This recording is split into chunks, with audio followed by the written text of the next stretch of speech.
Viewers, today on Defense Pulse, the world is running short of missile interceptors. That's what we're focusing on. Wars in West Asia and Ukraine, they are burning through air defense stocks at a frightening pace. Ukraine is pleading for more Patriots, while the US is rushing to rebuild its own depleted inventory. Into this widening gap comes India's Aakash, a battle-tested air defense system now attracting fresh international attention after Operation Sindoor. More in this next report.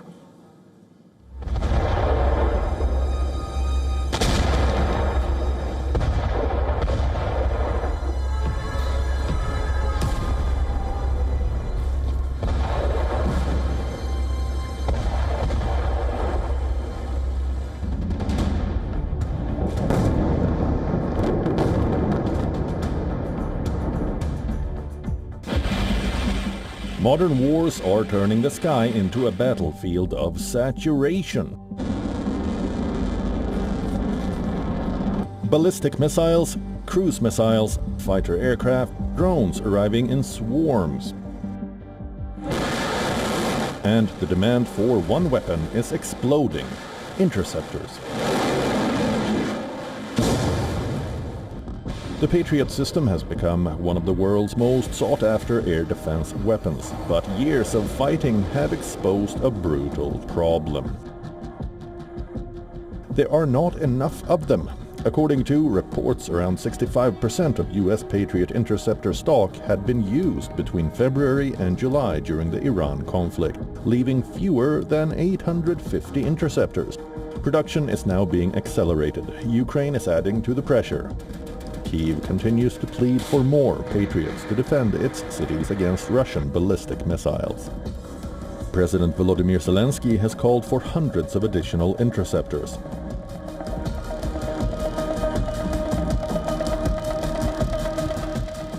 На жаль, з балістикою найскладніше зараз. Unfortunately, ballistic missiles are the most difficult challenge right now. While about 90% of the cruise missiles in this attack were intercepted, the situation with ballistic missiles is significantly worse. We need missiles for Patriots, and only our partners can provide them. At all levels, we convey to them both what we need and the fact that we know our partners are capable of meeting this need.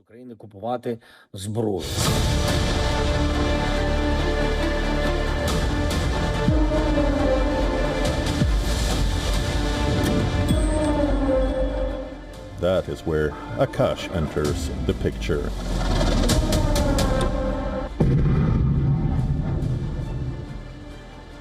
India's indigenous surface-to-air missile system is designed to detect and engage incoming aerial threats through a combination of radar, command systems, launchers, and interceptor missiles.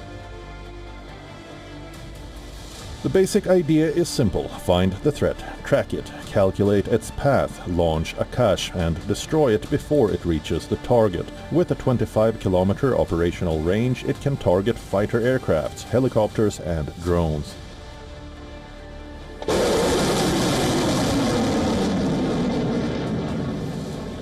Aakash demonstrated its capabilities during Operation Sindoor. That combat experience matters. So does the price. India has long positioned Aakash as a lower-cost alternative for countries that cannot build or afford huge stocks of premium interceptors. The government approved its export in 2020 after interest from several friendly countries. India has exported Aakash to Armenia, Tajikistan, and Turkmenistan. Brazil, Egypt, and the Philippines are among the other potential buyers. Several African and South American nations have also shown interest.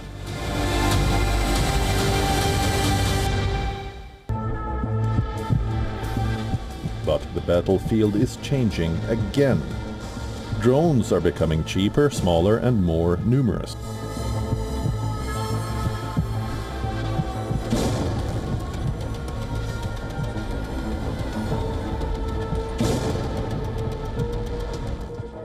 Using a multi-million-dollar interceptor against a low-cost drone is a losing equation. The future, therefore, belongs to layered air defense, combining missiles, guns, electronic warfare, and cheaper counter-drone weapons. That is Akash's opportunity.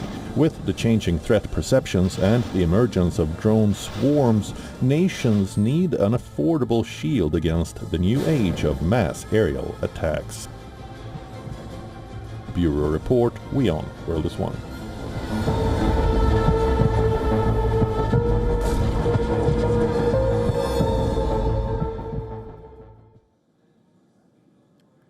And to discuss this further with me, we're now being joined by Padma Shri awardee Dr. Prahlad Ramarao, former distinguished scientist, Chief Controller, Missiles and Strategic Systems, DRDO. He's the man known as the father of the Akash missile, the indigenous system that was extensively and successfully deployed during Operation Sindoor. Dr. Ramarao, absolute pleasure. Thank you so much for joining us here on Defense Pulse. What's the next phase of interception architecture going to look like from now? Over to you, sir. Yeah, we have what we're watching now, what is happening in Iran, in Middle East, and also in Ukraine, also including Israel. We are seeing these air defense is becoming a big challenge. Air defense became a big challenge because each country had some air defense. Israel had its own air defense, but it is not exactly meeting the requirements of the current war because they're designed for different requirements. And Iran did not have much of its own air defense, so it has to depend on either it has to get from some other country or it has to borrow from Russia. Then Ukraine, as you know, it is waiting for Patriots to come. Now, the challenge is each air defense missiles are actually fine-tuned, including C4, I square, SR. That is command, control, communication, computers, intelligence, information, surveillance, reconnaissance. All should be seen together. And any air defense system has to be designed like an orchestra. Each has to play its perfect tune. Any wrong tune, you will miss it. So it has to be perfectly made. Fortunately, we have had the right tones to make a air defense missile system for a medium range. There, we consider the performance. It should hit the right target at the lowest cost, fastest time, and a very high probability. The logistics and ease of operation. Fortunately, we had continuously interacted with Army and Air Force to fine-tune the logistics, the ease of operation, and the cost per round. So we had the control of the cost per round because it's almost 100% indigenous, and availability in numbers. Availability where required because its logistics is the lowest. You can easily transport by air, by road, by train, and go. So therefore, we were able to meet the requirements of the Army and Air Force, and I'm happy they expressed their satisfaction. Now, for future, now more drones are coming. People have started comparing the cost of a drone versus cost of a missile. Definitely, missile cost is more because it is designed for a longer range. Unless you go for a short-range missile, it is drone. Aakash, for example, you can target up to targets coming from 100, 200 kilometers and kill it before 40 kilometers. Whereas the drones and all may be shorter range, lower height, lower range, and therefore you can have a missile, short-range missile, or as you are aware, the laser-guided shots, laser beam weapon. Tomorrow it may be microwave beam weapon. For short range and quick reaction, which is almost zero time, the laser weapons and microwave weapons will be the right air defense. So longer range, you come to... Yeah, I'm just coming in there, sir. So are you saying directed energy weapons will be integrated into the air defense architecture itself, even with the likes of the Aakash? Over to you, sir. Exactly. Because multi-layer defense, a laser weapon will be a part of the first layer. Then you may have missiles for a heavier drones, bigger drones. Then comes medium-range Aakash. Then, of course, long-range air defense systems will take cover, which will go to 200, 300 kilometers. So this is how the layer defense will come. As our Honorable Prime Minister told, that we will have a layered air defense. Only thing is, we have to make it fine-tuned, finely engineered, and all science incorporated in it, because a lot of science lot of technology, lot of logistics, lot of cost structuring, and also operational freedom. For Understood. example, these missiles are kept on round the clock 24 hours. And there is nobody to watch and give a decision. The commander has hardly any role. Therefore, they are so designed with software that is, if there is a weapon coming across the enemy from the enemy territory, Yeah. any time, any altitude, any range, any direction, the radar will sense immediately. It will alert the missile, alert the air defense system, and within seconds, the Understood. missile will take off. Sir, let me come in there, and you mentioned this briefly. I'll now request you to elaborate on that. The shortage of interceptor missiles, and that's something that we're seeing different battlefields in different parts of the world. That's a reality. Now, militaries across the world, of course, I'm talking about India here as well, they draw inferences and learnings from other active war zones.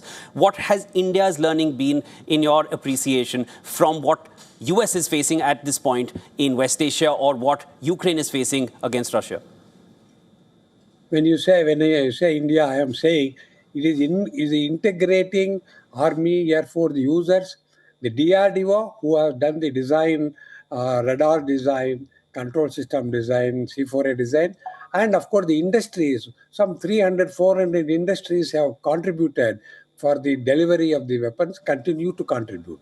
So these are our experience is, if you make a cost-effective, performance sector effective, logistics effective, and a totally automatic air defense system, it will be a big, not only protecting the country, but it will also be a big demand for the global requirements. This is our understanding by all of us put together. And sir, how should India's air defenses evolve further now? We saw what happened during May last year, but to tackle asymmetric war tactics, which adversarial forces will also take learnings from, how should India be tackling this going forward, apart from integrating more? Yeah, you are a very interesting question. Now, as you are aware, many are aware, Akash, there are several versions coming up. Yeah. Depending on war experience, the field experience, the user experience, we have made Akash, 3 versions are coming up, so that they will meet the 3 customized requirements of our user. I'm sure it will be for any global user. This is number 1. Number 2, we're integrating the shorter range like a laser weapon and a short range missile with the Aakash, so that multi-layer will take place. And also air defense, we have longer range air defense, India made in India air defense system for long range aircraft, also ballistic missiles. It is designed. So if you have all of them put together, like somebody said, the Sudarshan Chakra, it will protect a country fully at the most cost effective way, and with minimum sort of minimum effort from the industry side, from the R&D side. Understood. We will be delivering, and it will be a big protection for the country, and Understood. also it matches all concepts of Atmanirbharta and Surachit Bharat. Sir, pleasure speaking with you. Thanks so much for always making time, and there will be more to discuss clearly. Would look forward to speaking with you on Defense Pulse again. Thank you. Jai Hind.